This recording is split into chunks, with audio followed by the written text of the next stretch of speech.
Assalamualaikum warahmatullahi wabarakatuh.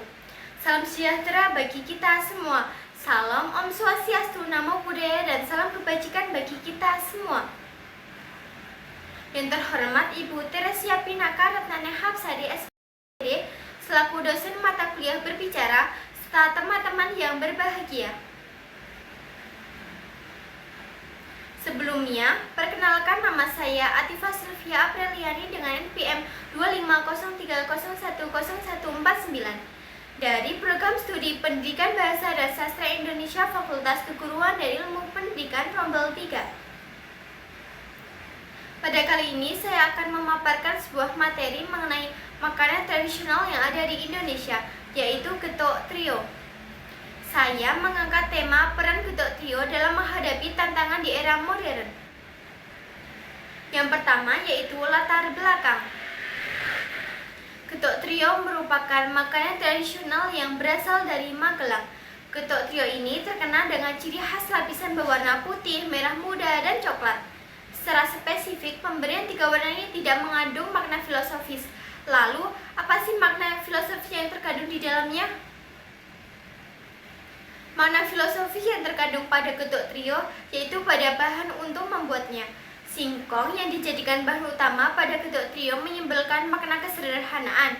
Singkong dapat tumbuh di mana saja, namun tetap rendah hati dengan tidak menunjukkan buahnya. Sedangkan kelapa parut yang menjadi pelengkap penyajian ini memiliki makna kebermanfaatan.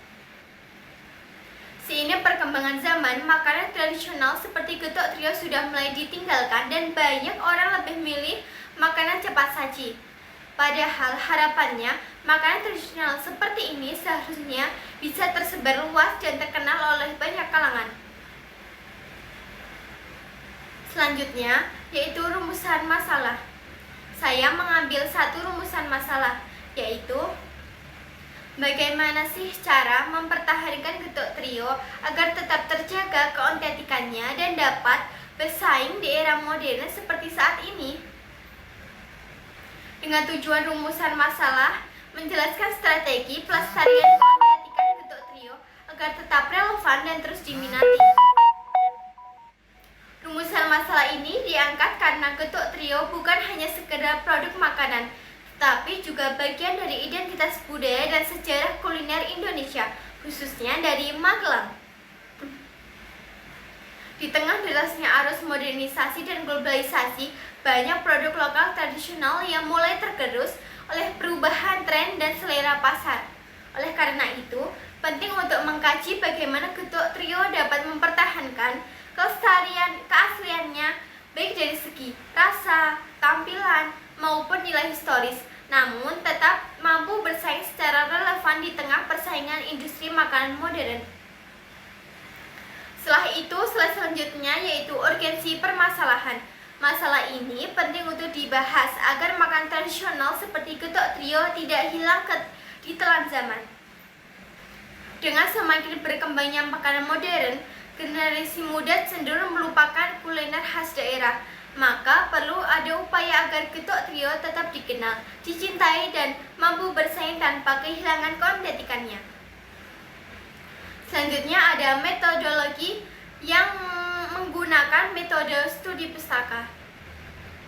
Studi pustaka dilakukan dengan mengumpulkan data dan informasi dari berbagai sumber seperti jurnal, artikel, dan literatur yang relevan untuk memperkuat landasan teori serta mendukung analisis terhadap upaya pelestarian getuk trio di era modern. Setelah metodologi yaitu hasil. Meskipun banyak tantangan yang muncul di era modern, ada berbagai cara yang dapat dilakukan secara untuk menjaga keberlangsungan makanan tradisional. Langkah pertama yaitu melalui pelestarian kualitas dan tradisi. Hal ini bisa dilakukan dengan mempertahankan resep asli agar cita rasa otentiknya tidak berubah, serta menggunakan bahan-bahan yang kualitasnya tinggi untuk menjaga rasa dan tekstur khas getuk trio.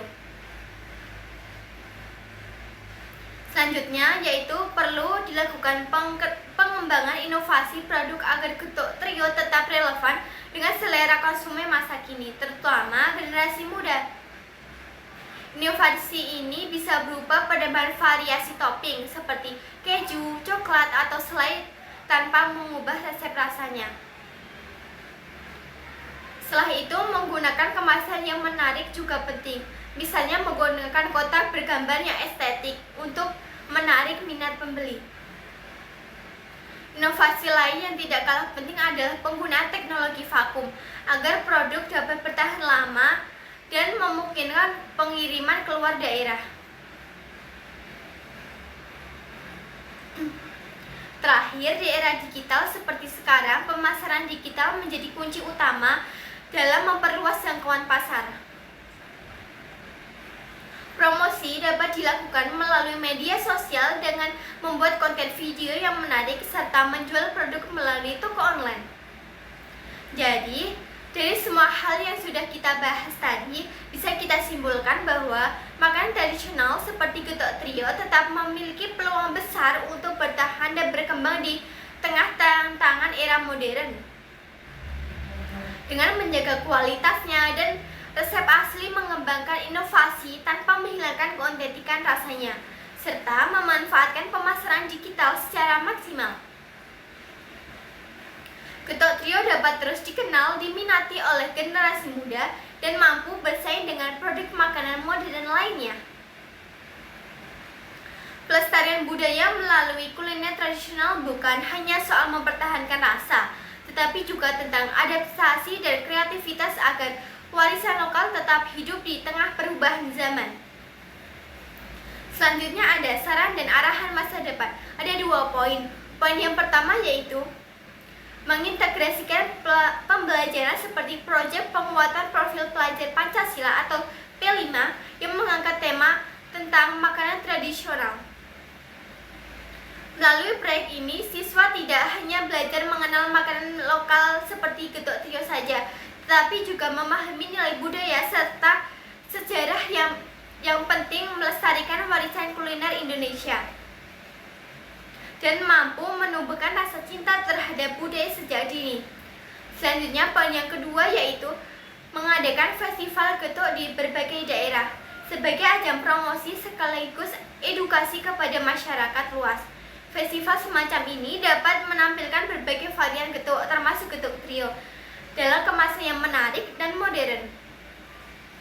Kegiatan tersebut juga bisa melibatkan UMKM lokal sekolah seperti hingga komunitas budaya untuk menciptakan kolaborasi yang memperkuat eksistensi makanan tradisional di tengah gempuran produk modern. Dengan cara ini, pelestarian getuk trio tidak hanya dilakukan oleh produsen, tetapi juga menjadi gerakan bersama dari berbagai lapisan masyarakat. Demikian yang dapat saya sampaikan. Semoga apa yang saya sampaikan bermanfaat dan dapat menambah wawasan kita semua. Terima kasih.